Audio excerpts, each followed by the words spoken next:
Udah, Bang. Gimana, Bang? Oh.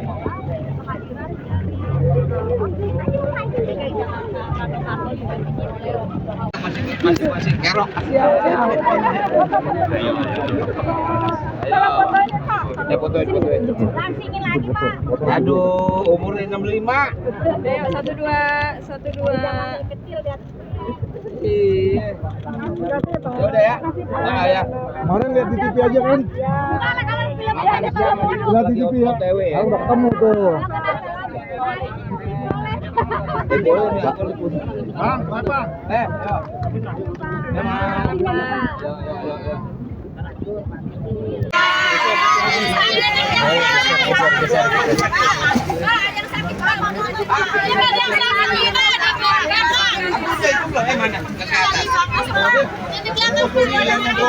Bang Dul izin. Berat. Ibu dipegangin aja. Pegangin berat. Iya. Ibu dipegangin aja ya.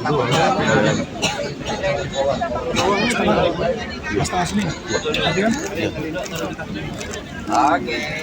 Semangat ya.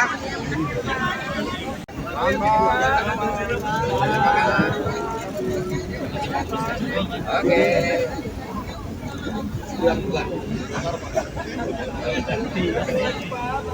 Bang Dul. Ya, oke ya. Assalamualaikum. Boleh makan siang? Udah. Siang belum? Siang. Sabar ya, makanan siang lagi nyampe ya. Jalan ya.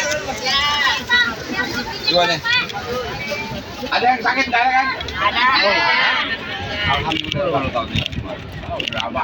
Dari masih kocak kali. Gua lahir di Kemayoran. Cucu. Berapa orang? Banyak 20. Allah Akbar. Cucu. 20. Demi Allah. Oh, cucu 5. Wes. Udah mencicit. Ayo Bang. Oke. Udah mencicit. Anak 20.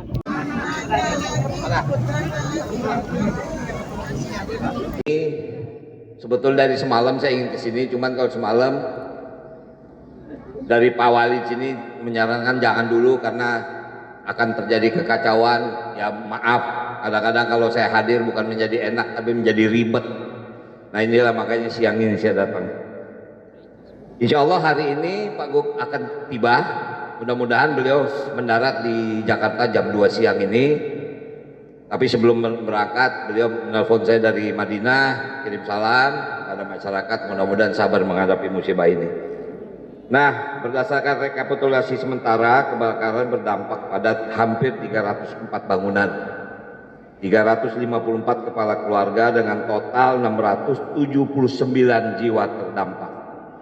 Terdiri dari 326 laki-laki, 353 perempuan.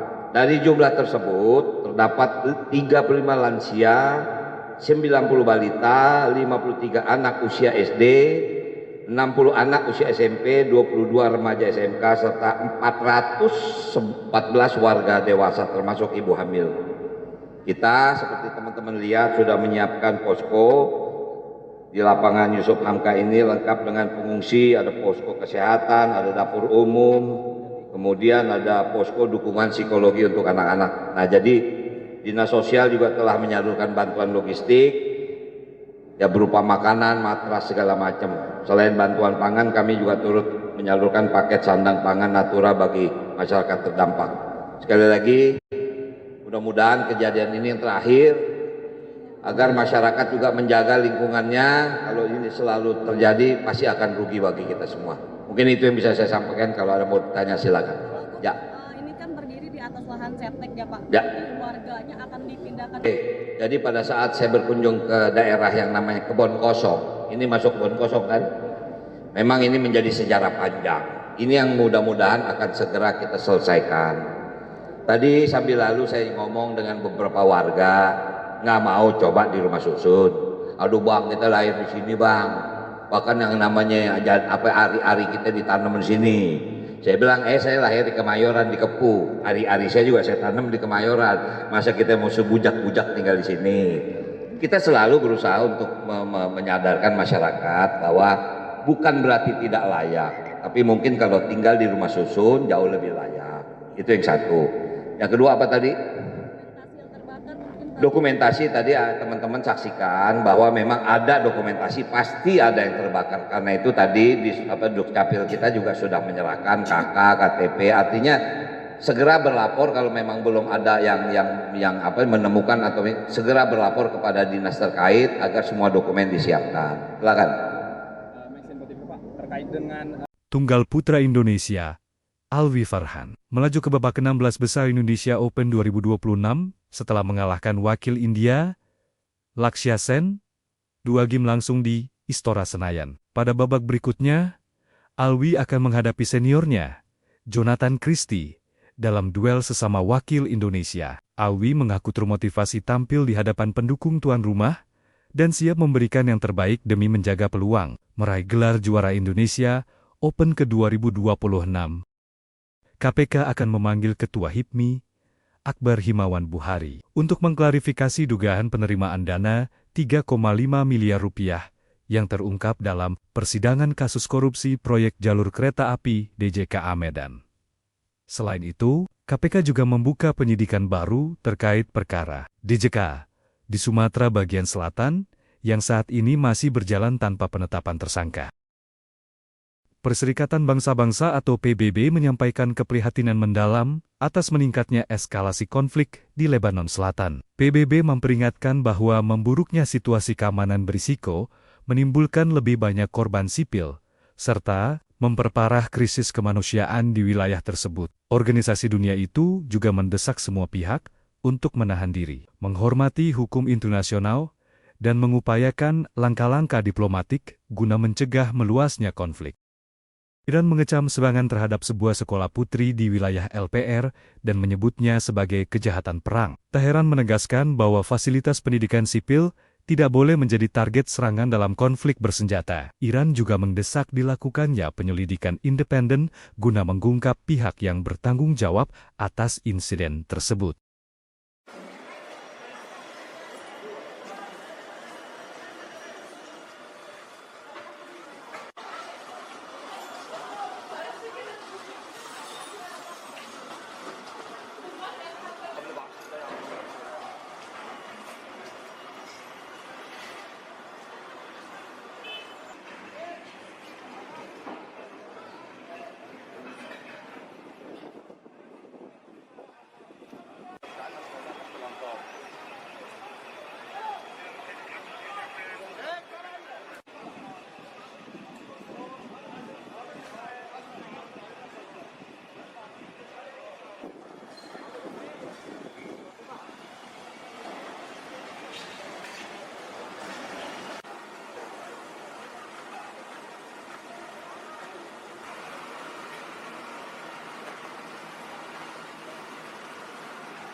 Khususnya Indonesia mendorong penguatan konektivitas infrastruktur antar negara ASEAN.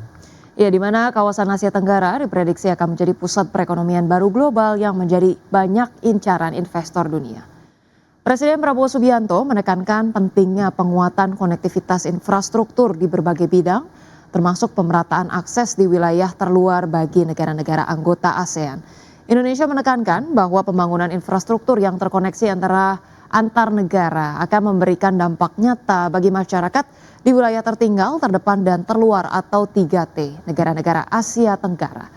Untuk itu Menteri Luar Negeri Sugiono menegaskan kerjasama subregional harus juga mengutamakan konektivitas antar negara dan juga harus mampu menghadirkan akses infrastruktur yang merata dan terjangkau bagi seluruh masyarakat ASEAN. Indonesia sendiri berkomitmen untuk terus memperkuat sinergi dan konektivitas pembangunan infrastruktur lintas kawasan. Ada beberapa deliverable terkait dengan hal itu, diantaranya ASEAN Petroleum Security Agreement yang disepakati, kemudian juga after ASEAN Plus 3 Emergency Rice Security yang kemudian menjadi deliverable dari pertemuan. Ya, Bank Indonesia melaporkan posisi cadangan devisa Indonesia pada akhir April 2026 sebesar 146,2 miliar US dollar. Ya, posisi cadangan devisa pada akhir April 2026 setara dengan pembiayaan 5,8 bulan impor dan pembayaran utang luar negeri pemerintah.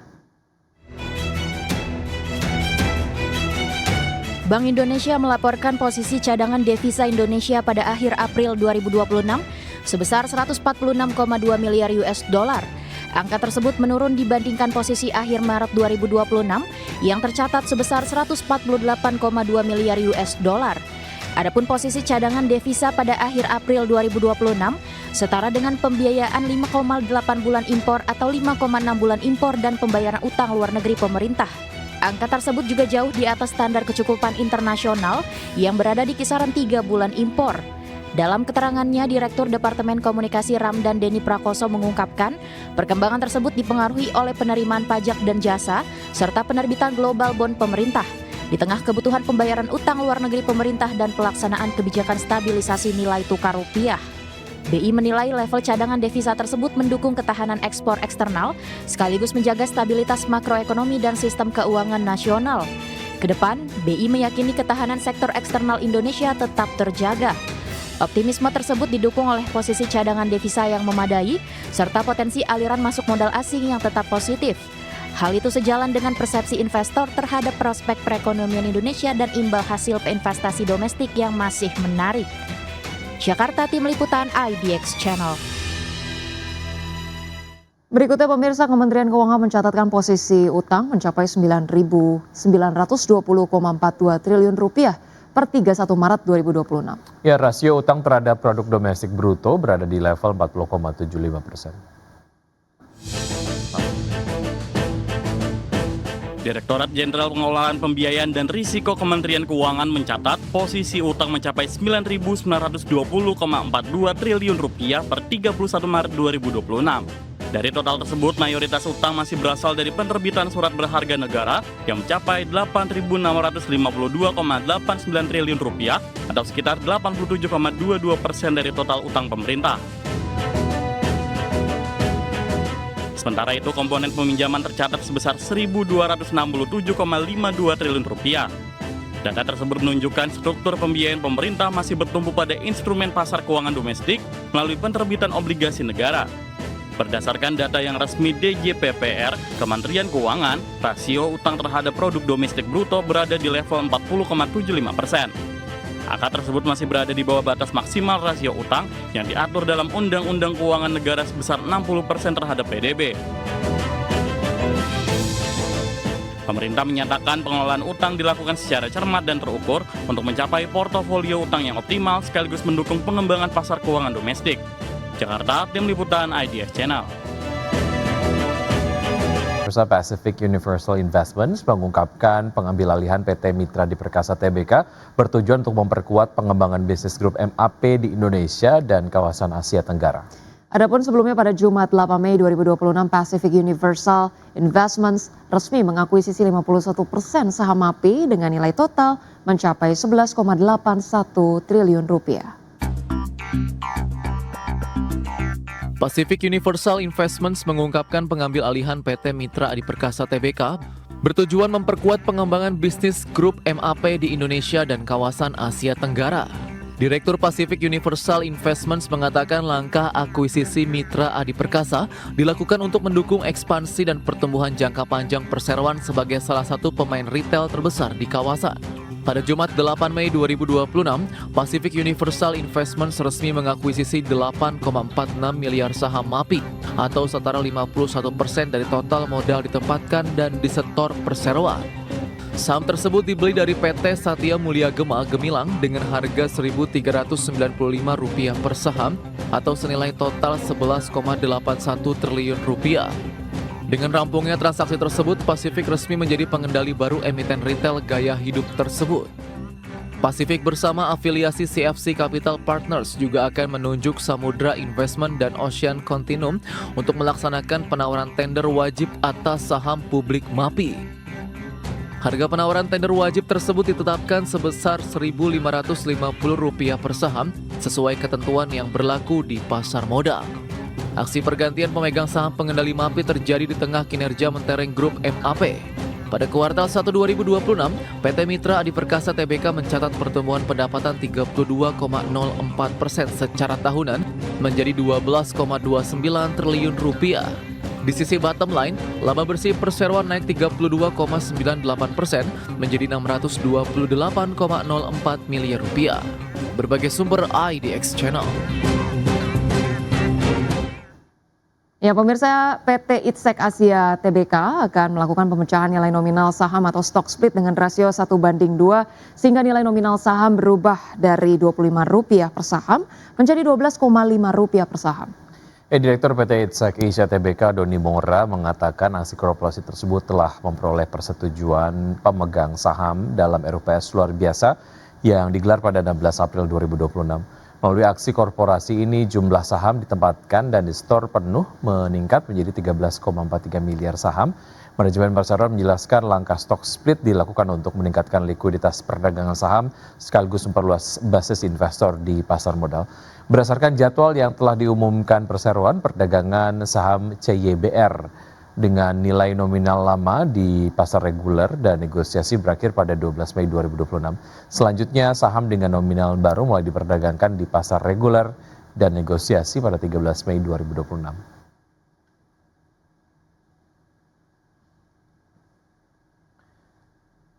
PT Panca Budi Idaman Tbk memutuskan membagikan dividen tunai sebesar Rp397,5 miliar dari laba bersih tahun buku 2025. Ya, meski kinerja laba dan penjualan mengalami penurunan, perseroan tetap optimistis menatap tahun 2026 dengan target pertumbuhan pendapatan dan profitabilitas yang lebih baik.